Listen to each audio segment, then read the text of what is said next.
Manchester United lost in the Premier League at home. It must be a morning. The United fans really are wandering around thinking, why me?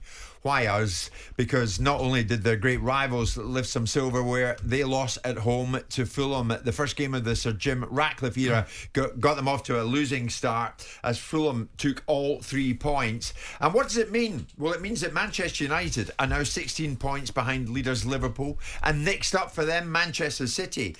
Ten Hag is saying, put it into perspective. So I'm not that opportune after one defeat. You have to see the bigger picture.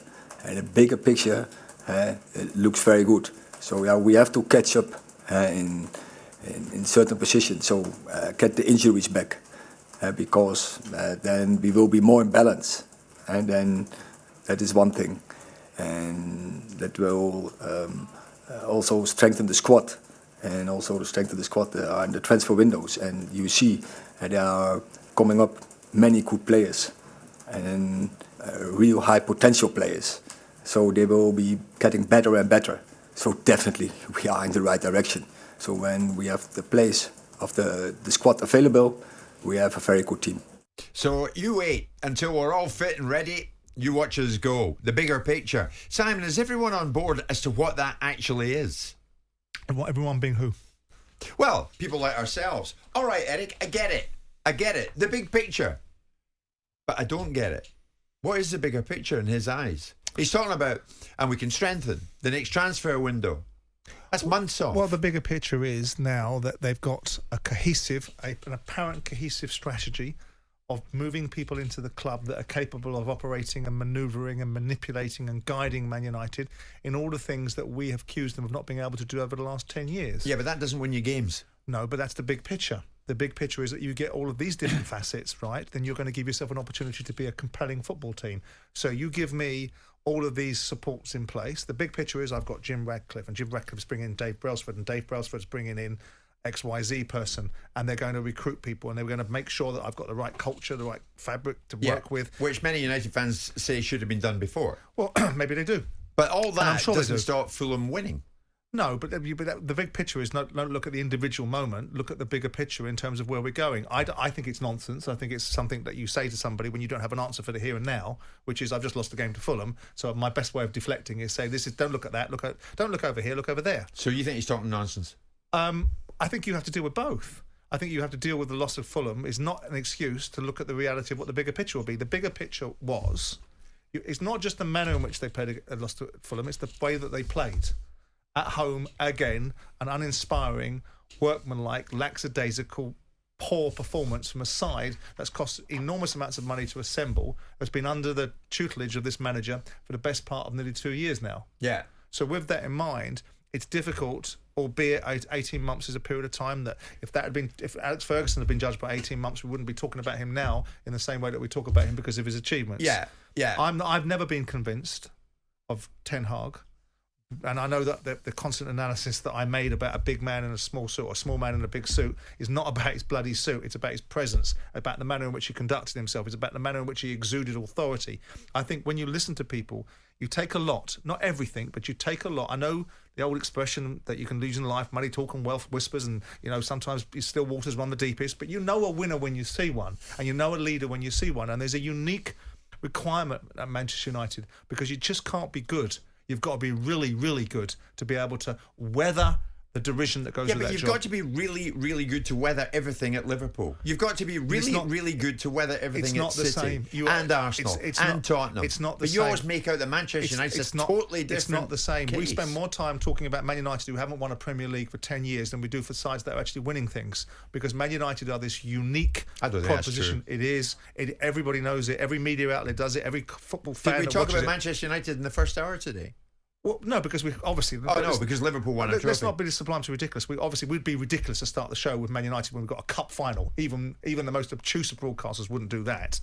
But the point is that we do spend an inordinate amount of time talking about it. I watched the guys on Saturday, watching all the games fixtures, and after the end of the fixtures, they still went back to the first subject matter was Man United because they know that the audience is there. It's an engaged audience. These days, though, Martin, I don't regard them as a special case subject. Not any longer. Manchester United? Yeah. Well, look at the content in Liverpool. Look at the content in City, in Arsenal, Look at the content they're giving you. We got content last week because Sir Jim's arrived and in he goes. Now, he said a few things. He says, I want to knock them all off their perch, Liverpool and City. Yeah, I get that bit. We get that bit. We're a long way behind. We certainly get that bit after Manchester United won, Fulham 2. Yeah. So where are they? And what's Ten Hag going on about? The big picture. Well, okay. My assumption on Ten Hag talking about the bigger picture is that he's got some young players coming through that have, over the last number of weeks, shown some ability and they've won some matches. I thought that the weekend's game was really, really big. They had closed the gap on Aston Villa. We assume that Aston Villa probably finished fourth, and if that's what Manchester United's aim is for this particular season, then they'd closed the gap to 5 points last week. So there's hope. You're running out of games, so every game becomes important. So if ever there was a match that they had to win, was probably against Fulham at Old Trafford. They didn't do this. So you're talking about a manager now, I assume afterwards, talking about the bigger picture. And it is, as Simon said, it's giving you're trying to give yourself a little bit of breathing space and talking about a bigger picture.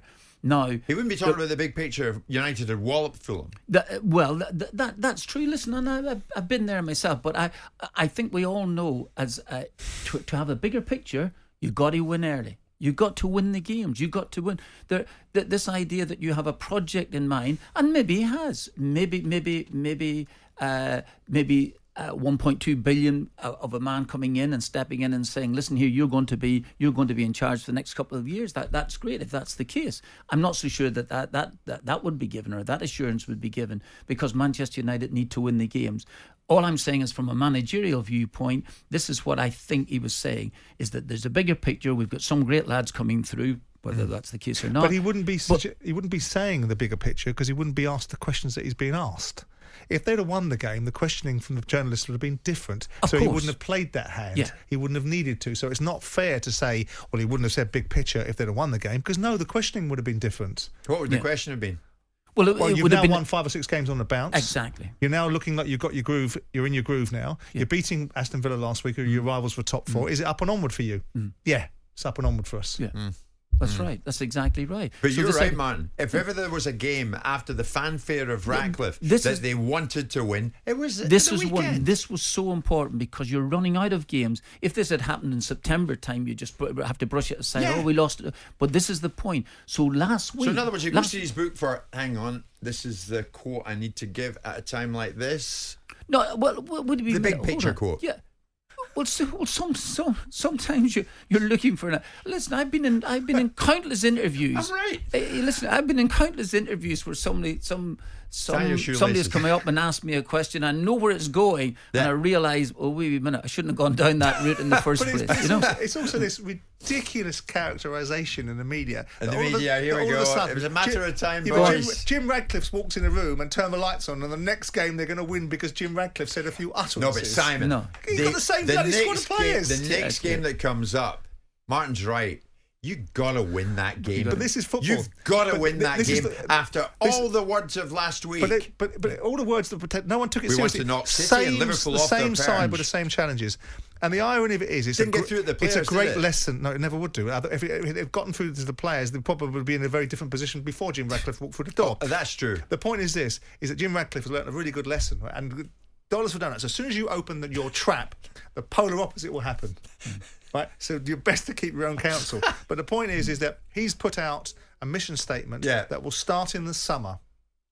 In the summer? Well, of course. All right, we're all going to part-time then, do we? Well, you're going to have to, because you can't change anything. Right. Yeah. It all starts in the summer. For the time being, we talk about the big picture.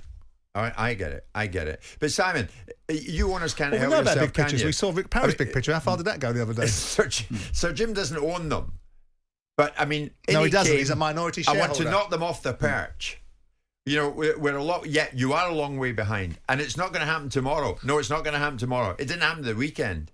I mean, Yeah, but it's The big picture. It's difficult to take these sort of conversations seriously because you're micromanaging a situation, right? One result, one swallow doesn't make a summer. Jim Ratcliffe hasn't bought it so that instantaneously he can turn the media on to the fact that they're going to have an absolute bounce immediately. In another instance, you turn around and say, well, he's just a bloody owner. What can he do? It's down to the players on the pitch and the manager. Now, because he's made a few statements in the press that he's been forced to make because people have asked him a few questions that we've now hijacked and turned into a mission statement that's going to happen instantaneously. Man United should have gone out and beaten Fulham 19-0. No one's hijacked it.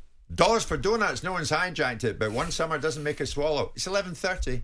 On AM, on DAB, via the talkSPORT app and on your smart speaker. talkSPORT.